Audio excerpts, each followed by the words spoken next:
take on the role and feel liberated. Right? As we're liberated from our own fears, our presence automatically liberates others. You're going to make someone else better by you being better. Simple. You're going to make someone else better by you being better. I'm going to make someone else better by me being better. I want to fucking be better. I want to fucking be better. Welcome to the Jersey to Vegas podcast. This podcast talks about the hows, whys, and what's next in your life journey. If you're looking to start fresh and turn over a new leaf, you're in the right place. Hey, what's going on, guys? Welcome back to the Jersey to Vegas podcast. This is Pete.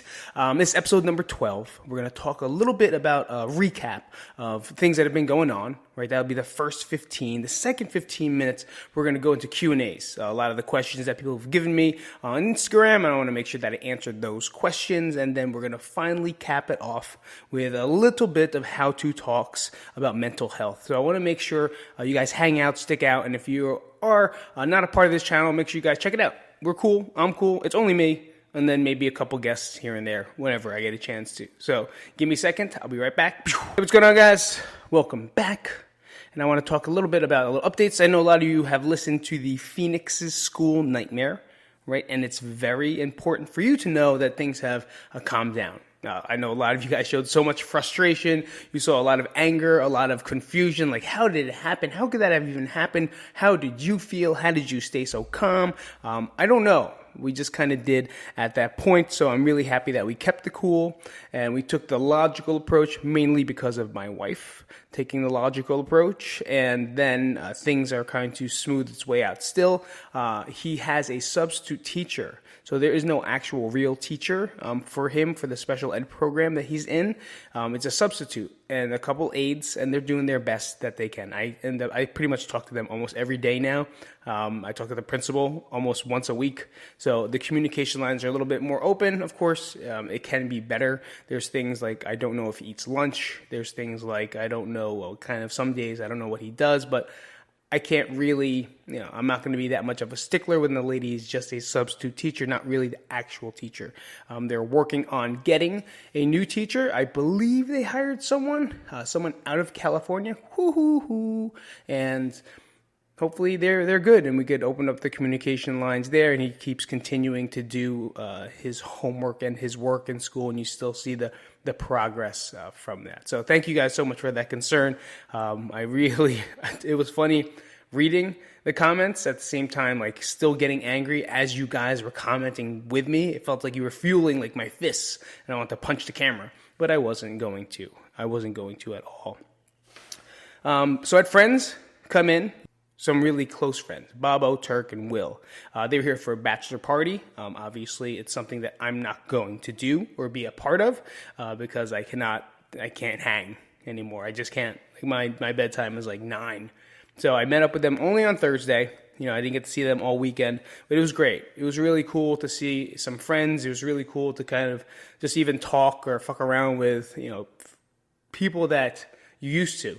It kind of felt like we were just at like one of my brother's fights in like Atlantic City. Just hanging out in the in the casino. Some were gambling, some were moving around. But as they started to get drunker, or we started to get drunker, I left. Right, I called my Uber, but they continued the bachelor party. I'm sure they had a great time via Instagram. It looked like they did. But what it did for me, actually, was kind of opposite of what I thought was going to happen. So having a good time and, just not recollecting, but just being there with them and talking shit and seeing what they're going to do that night, do that weekend, I left. And as I was going to my Uber, I just started crying. And then in my Uber, I was just crying the whole time. Just crying, weeping. Now, I don't know if maybe some alcohol had some influence behind it, but I really didn't drink that much, but at the same time, I just know it was something that it really triggered me, I said something too much. It surprised me a lot that being with a couple of friends that you haven't seen in 3 months, will make you cry like I did. And I'm not talking like I was tearing because a puppy looked at me differently. I was crying like I lost something. And that's what it is. And I'm dealing with that now in therapy is grief, and dealing with grief, grieving. Because people don't look at what happened to me as something that you would grieve or you would have to go through a grieving process with. But what I lost wasn't just a person or persons or a business. I lost my entire identity. I completely lost who I was. And sure, people think that it's that easy to kind of just pick up and say, this is who you are now. Well, it's not that easy. I'm still going through the process of leaving 1,000 friends and people that I care about. I'm still going through a process of leaving a business that I truly loved for the past 11 years. I'm going through the process of leaving my family. I'm here by myself with some friends. I don't even have a friend here. I don't even have a friend I don't have one, And if I did try, I would probably give a half-ass try because, like I said in therapy, is I don't want one. I don't want to replace people. I don't want to replace the people that mean the most to me. I don't want to feel like I have to find someone else to create a happiness for myself. Maybe that's me being stubborn, or maybe this is just a part of the process. Because it's just like being in a relationship for a long time. Sure, you want to get out there and meet new people, but you really don't want to get out there and meet new people because you're not ready. I'm not ready for it. I'm just not ready to take on the task of me pretending that I'm going to enjoy your company or me pretending that I'm going to have a good time. And I might. That's what sucks. I might have a good time. And I don't want anyone to feel like, oh, he's just being snobby and he's just, no, I just genuinely am scared that I'm going to build another relationship and then it's going to be taken away again. Because I don't want to feel this way. I don't want to feel this shitty feeling that I get. It's challenging when you're just sitting home with a baby, a first grader, all day long, trying to figure out what to do, and then that's it. Then your wife comes home and you try to spend as much time as you can in the whole 3 hours that we get to before I crash and burn, because I'm going to fall asleep at some point. It's difficult trying to make that transition from someone that woke up at 3 a.m. and fucking went full blast until about 8 p.m. Full blast. That's it. I just kept going. I just don't know if I'm ready to do it. And I talk about it with my therapist. Thank God I have one. Found one, by the way. And it's just a difficult task to kind of even think about meeting new people or working at a place where I'm going to create the same relationships, because I'm really good at it. It sucks to say, but I'm really good at caring about people. And I know that care and that love that I give towards a client or a person develops a very strong bond and a very strong relationship. And it's something that's really great to have, but when it gets broken, it hurts. So it's almost like here's something really awesome, but it's going to really be painful at some point. And I don't want to look at things like that. But presently, it's kind of how I feel. And having them come here triggered me. I say the word triggered because, it is a word used that it made me feel a certain way. And now I continue to feel it. And it wasn't just like that Thursday. It trickled down into Friday, Saturday, and Sunday. And I fell into a funk. Whereas something that was so great and something that was awesome to have when you had those friends around you and the friends hanging out with you, you just missed them so much that they represented everybody else that I left. That feeling of having someone there that understands you, having someone there that you can talk shit to, having someone there that you can relate to was great. And then when they left, or when I just left, I knew that I wasn't going to see them again. I'm not going to a pool party. I'm not going to wet. I'm not. First off, I'm not taking my shirt off because I'm self-conscious about everything. Second off, I'm not going to a pool and hang with my shirt on. Third, I'm not bringing my daughter to Wet Republic like Spring Break 1999 MTV. Not going to happen, by the way, because it's just not. Even though they asked me to, and they thought it would be a great idea, and probably they said I'd kill it. I'd kill it. You'd kill it with Sage. I'm like, yeah, but I'm fucking to do what? What am I going to do? Order chicken fingers? Like, I'm not going to kill anyone. I'm not going to use her to have women talk to me so I could buy chicken fingers because I'm not going anywhere. I'm not doing anything. So keep yourself out of situations before situations happen to you. That's what I think about it. And it was just a rough one. It was a rough weekend. It was a rough couple days because it just hurt to leave again. It's almost like I said goodbye in an awkward way. And now I'm already thinking about what if someone else comes and visits. Like I know my parents are coming to visit. They're going to come visit on the 15th. And that's going to be fun. You know, they're here for a longer time, so I'll spend a good quality time. But then again, you're going to have to say goodbye again. And I know they're going to cry. I know I'm going to cry. And I'm going to do it again? And then someone else is going to come? When does it stop? Like that's the question to me. Is like, when the fuck does it stop? I guess that's what therapy's for, right? That's what we figure out in the process of grieving, because I'm going through so, like, as you read about it, like, as you read about grieving, there's so many steps and processes there that you don't even realize.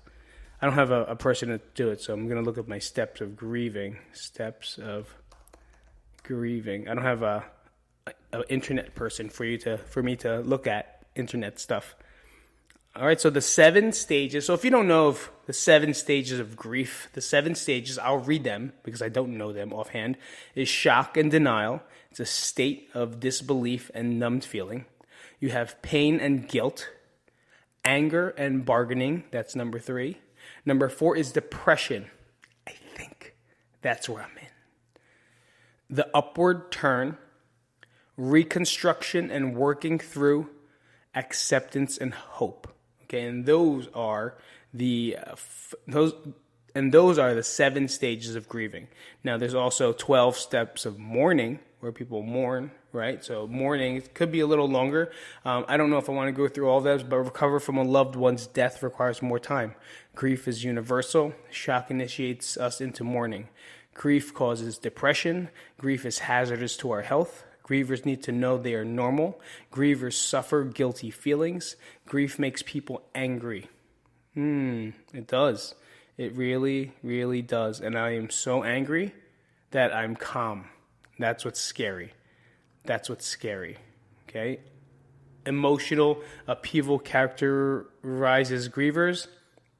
I don't know what the fuck that means. I don't know what that means. A loved one's death disrupts emotional balance. Okay, cool. Healing brings hope to grievers. Survivors reaffirm themselves and choose life. So obviously it seems like there's an uphill. It seems like it's going to go away, but there's no timeline to people's grief. Everyone grieves differently. Some people get over it in a month. Some people in years. Some people are never getting over it. And that's a hard one that's the scary part for me.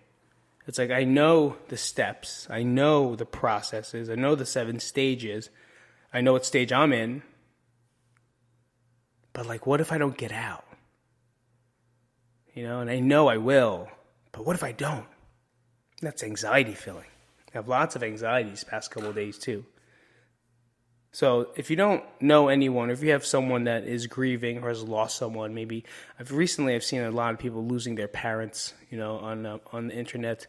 I guess I'm at that age where it's starting to happen. It scares me too. Now I think about it all the time.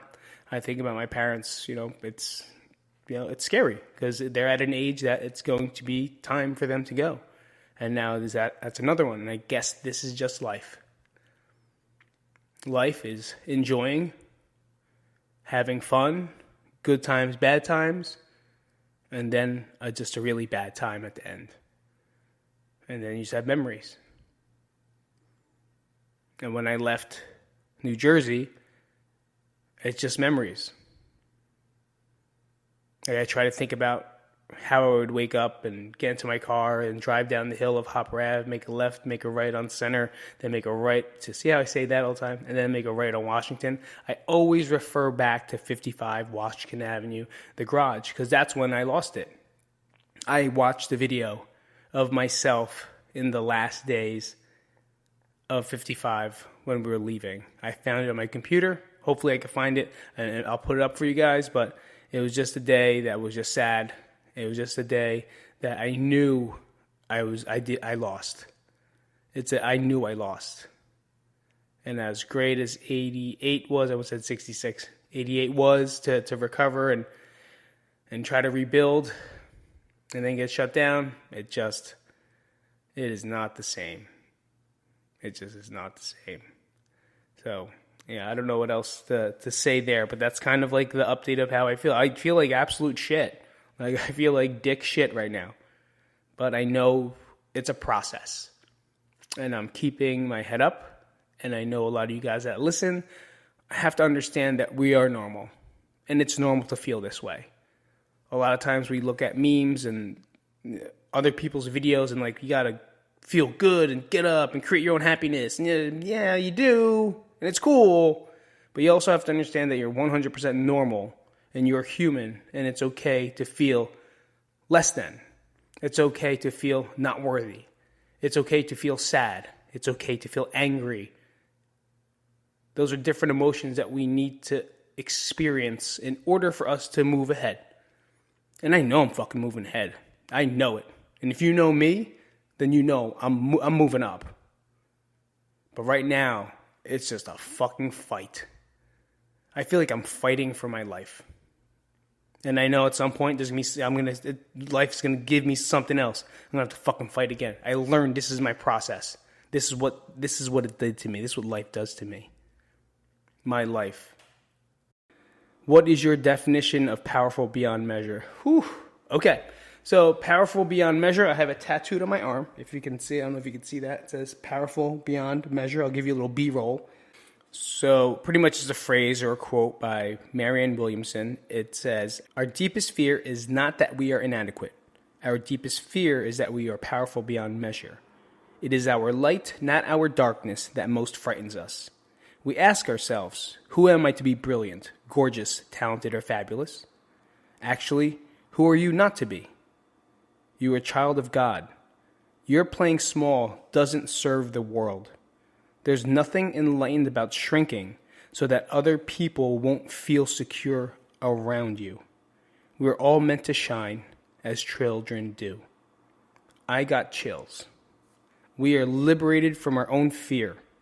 Our presence automatically liberates others. Down my neck. I haven't read that full passage or quote in a long time. So thank you for that question, and I have it tattooed on my arm.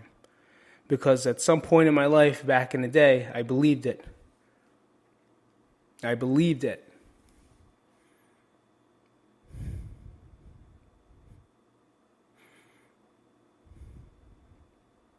I fucking believed it. Why don't I believe it anymore?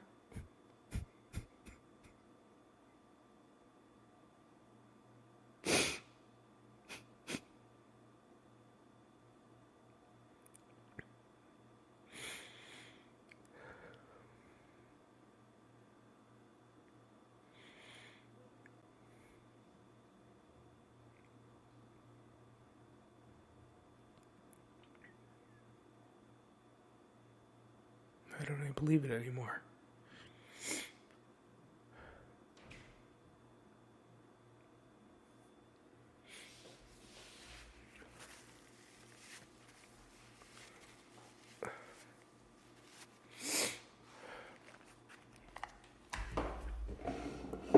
Sorry about that, guys. That's kind of how I feel. But here's what I do know. And thank you for that question. Because that question is now liberating me. It kind of helped me snap out. I had to take a break. Like, I had to take a breather. I had to turn off the camera, turn off the lights. I had to fall back. Because it's true. Like, why do we play so small? To you guys, like, oh, he does a podcast and he does this and he does that. You think that's me playing big. I don't think that's me playing big.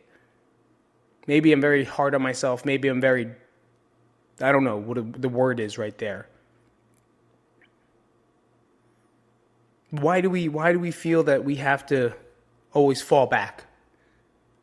Why can't we feel so liberated that we can make a decision that's greater than we believe? That we could do something that we don't think is absolutely possible. But we could do it in workouts, right? We know we've only maxed out bench at 315, but next week you're going to go for 325. Why is that? Why is that we could do those little increments of progression? And we could play big there in like the gym and working out. But for ourselves, we can't do that. Like, I know if I do a 100 burpee challenge in 5 minutes and 45 seconds, I want to beat that time. I want it in 4 minutes, which is pretty fucking good, not gonna lie. But for things like our life, we don't want to take that step. We don't want other people to feel different. We don't want to be less powerful than other people when we should be. Because people will see the repercussions of your success. People will follow in what you do. And that's what I've lived for. That's what I've always done. And thank you so much for letting me read this. Because I'm going to read it again and again. And again. Until I'm out of this shit. Because I'm getting out. I'm getting out. It's great. Who am I to be brilliant, gorgeous, talented, and fabulous? Actually, who are you not to be? You are. You are brilliant. You are gorgeous. You are talented. You are fabulous. It's just somewhere down the line, someone conditioned you to believe that you're not. Somewhere, something, somehow, someone conditioned you to believe that you're not as worthy as you think you should be. We all think we're fucking worthless. We all think we have no purpose in life anymore because someone fucked with us. Something happened. Something made us either become go over the top, and or fall back so far. That's called conditioning. We are conditioned by other people's actions. And I want you to think about that. And I'm going to think about it too. Because if I stay tame, if I stay reserved, well, then that's what people are going to, whatever the word I had before that on me, they're not going to follow my footsteps anymore. Or they're going to follow my footsteps in a tame and small manner versus a big, grandiose, gorgeous, fabulous manner where they should be experimenting, where they should be exceeding to. That's fucking life. I don't feel like I'm living right now. I wish I could tell you I was living right now. I'm not. I feel dead. I feel fucking dead. I feel like a robot. But this quote, this tattoo, is very important for me to realize that I'm not inadequate, that I'm not small. Neither are you. But we have to fight those conditions.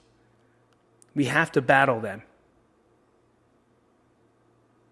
We got to take on the role and feel liberated.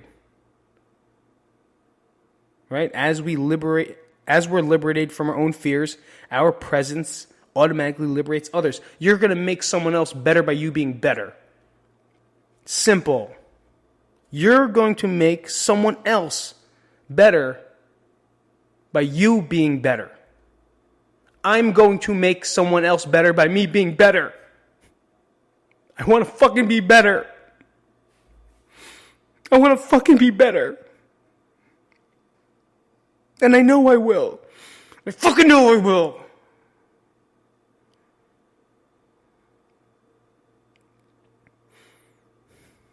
I just want to be better, man.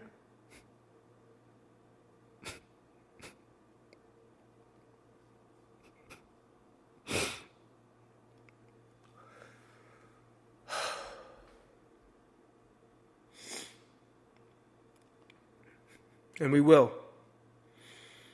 And we will. I'll guarantee you, we will.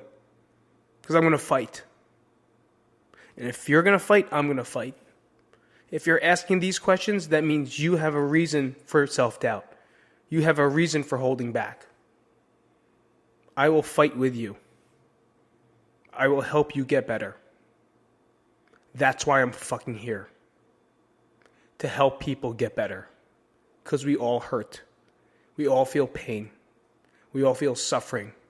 That is life. But you know what else we feel? We always feel success.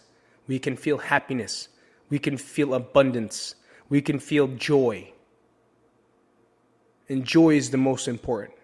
I think a lot of people think that happiness is it. No. I feel like happiness is false. The feeling of joy is where it's at. When I'm hanging out with my kids, I'm not happy. I feel joy. They make me laugh. They make me smile. They make me want to punch them in the face sometimes. But that feels joy. My wife comes home and she yells at me. But then she sees the perfect dinner cooked and the house is cleaned and the kids are taken care of. That brings me joy. And then also I want to punch her in the face too sometimes. So it's okay to feel these zigzags of emotions. It's okay to feel different every day. But let's make a promise today that we will not make ourselves smaller than we need to be. Because we liberate others by liberating ourselves. Done. Done. Taking a break because I can't fucking cry no more. How do you stay happy when you're not and everyone else relies you to be strong? It's very... I feel like what we just talked about kind of answers that question, but now let's add this. It is not your responsibility to be strong for other people. You have to be responsible for being strong for yourself. Let me say that again. It is not your responsibility to be strong for other people. Your responsibility is to be strong for yourself. That's it. And I'm not saying you have to be happy. I'm not saying you have to be all over the place, exuberant. You have to be strong. I'm a pitiful mess right now. Depressed as shit. But I'm trying my best to be strong for me. For me. That's it. That's the way I look at it. I'm being strong for me. Because by me focusing on me, they're going to be strong too. That makes me become strong for them. If I think that I have to be strong for them, well then now there's no reinforcement except for guilt. Now I'm going to feel guilty by not feeling good enough for them. Now I have no worth. Now I feel like shit and now I want to kill myself. It's that small switch of a thought is what makes it different. Okay, now, another way you can think about this too is like, say in a conversation, this is like a relationship thing, right? So I'm depressed. I wake up. I can't get up. I don't want to get up. I don't want to go to work. I don't want to do anything. I want to lay in bed. And it's hard for me to get up sometimes. But I do, obviously, right? So the day goes on, and now I'm just feeling depressed. And now my wife asks me a bunch of questions, a couple other things or things to do. Right, and now it's packing on to my day where I already don't want to get up. Right, I don't want to get up. But now it feels like she's nagging me. And now my answers become short, angry, not impulsive. I don't know fucking... Why don't I know any words? Why can't I ever get it? Just harsh. Because I never applied that or never told her that I felt depressed. Instead, I just am using this emotion that I have stuck inside. So now everything that I do kind of just feels negative to her, and now I'm feeding her all this shitty energy. Versus what you have to do, not what you should do, because that's a judgment. What you have to do, what you can do, is tell her first. And this has been helping me a lot. Nat, today I feel depressed. I don't feel like I could move. I don't know what it is. I don't know what it is about today. I just don't feel good at all. Like I want to kill something. And now I can have better conversations. So now from there, I can say, I'm sorry if I don't really feel or seem enthusiastic about some of the things that you want to do today. I really feel depressed, but I'll do my best to try to get into whatever it is we do today. And that switches everything. By them, they don't need me to be strong for me to go on with the day. Now they realize, because I communicated, that I didn't feel good, that I feel sad, I feel depressed. And now their expectation of me maybe is not there anymore. And now they're more concerned than anything. That's fine. They could be concerned. They don't have to worry too much. But now you don't have that guilt on top of you trying your best to do something that you probably don't have the power to. Being strong is very tough. Being strong all the time is even tougher. People have to understand and know that you are not superhuman. Even though some people want us to be, even though we want to be ourselves, we are not. We are human. But switching the way you approach the questions or switching the way you approach communication is very important. All right, so if you want me to say it again, I'll summarize it. Tell the person that you're talking with or in relationship with how you feel before anything throughout the day. Just to reinforce, let them know that you're trying your best to feel better. But our problem is, as strong men or women, stubbornly do not want to express that feeling. We don't want to feel less than or weaker than. But by us doing so, we're already creating more weakness. We're already creating more less worth. So I hope that answers your questions. I hope that helps you in your communications of relationships or anyone else that's having relationship stuff. If you're not feeling good, make sure you tell your spouse, loved one, whoever it is beforehand, how you feel. So the expectations of what they perceive you to be are now at least off. And now you guys can work together and find some type of compromise versus you holding it in. Because if you hold it in, that just develops to anger. Right? Because remember, anger is not an emotion that just becomes anger. Anger is from something, whether it's stress, sad, confusion, just whatever.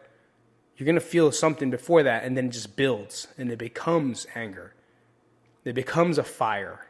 And you hold that fire, and now someone's firing other stuff at you, like, why don't you ever fucking do this? And why don't you ever fucking do that? And we got to do this today. You got to do this. Boom. Now you explode because they didn't know how you felt because you never told them. If you're feeling sad, depressed, and you're holding it in, now it's becoming anger, and they're about to something, and you go, listen, this is how I feel today. I feel angry. I feel sad. Just do it. You'll feel how it feels so much better just to express it, and now you're not going to go, poof. You're going to go, and they're going to say, cool. Let's figure out something that we can do today, whether it's nothing or whether it's just a little bit.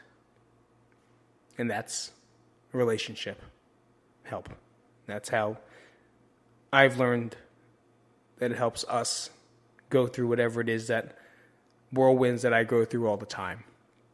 I really hope that helps. So I hope that helps a lot. All right, guys, thank you so much for coming out today. It was an honest pleasure / crying moments, a lot, but I feel like a lot has happened here. I feel like a lot has happened in this episode for myself. I had a lot of self-reflection. I had a lot of questions that were great, and a lot of things that kind of just made sense to me. So thank you guys for the questions. And people think like the questions are stupid when you ask. Like, oh, I don't want to ask that question. It's stupid. I want to ask that question. It's stupid. No, look what you did to me. Look what you guys did for me by asking me a question. A perfect question that brought me to where I needed to be. It's a question that I needed to ask that I probably wouldn't ask myself. So if you guys don't think questions are important, they're fucking important. Because if you feel that way, someone else feels that way. And just like we said, if you liberate yourself, we liberate others. Got it?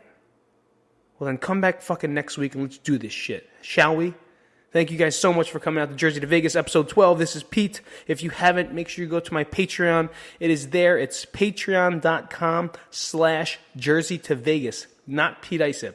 So my YouTube clip definitely had it fucked up. So I made sure I changed that. It is Jersey to Vegas. So find me there. Again, patreon.com/Jersey to Vegas. Help support the channel.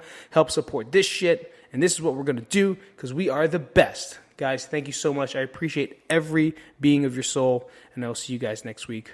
Let's do this bad boy going. Thanks for listening. If you enjoyed this episode and you'd like to help support the podcast, please share it with others, post about it on social media, or leave a rating and review. To catch all the latest from Pete, you can follow him on Instagram at Pete Isip. Thanks again, and see you next week. Bye-bye.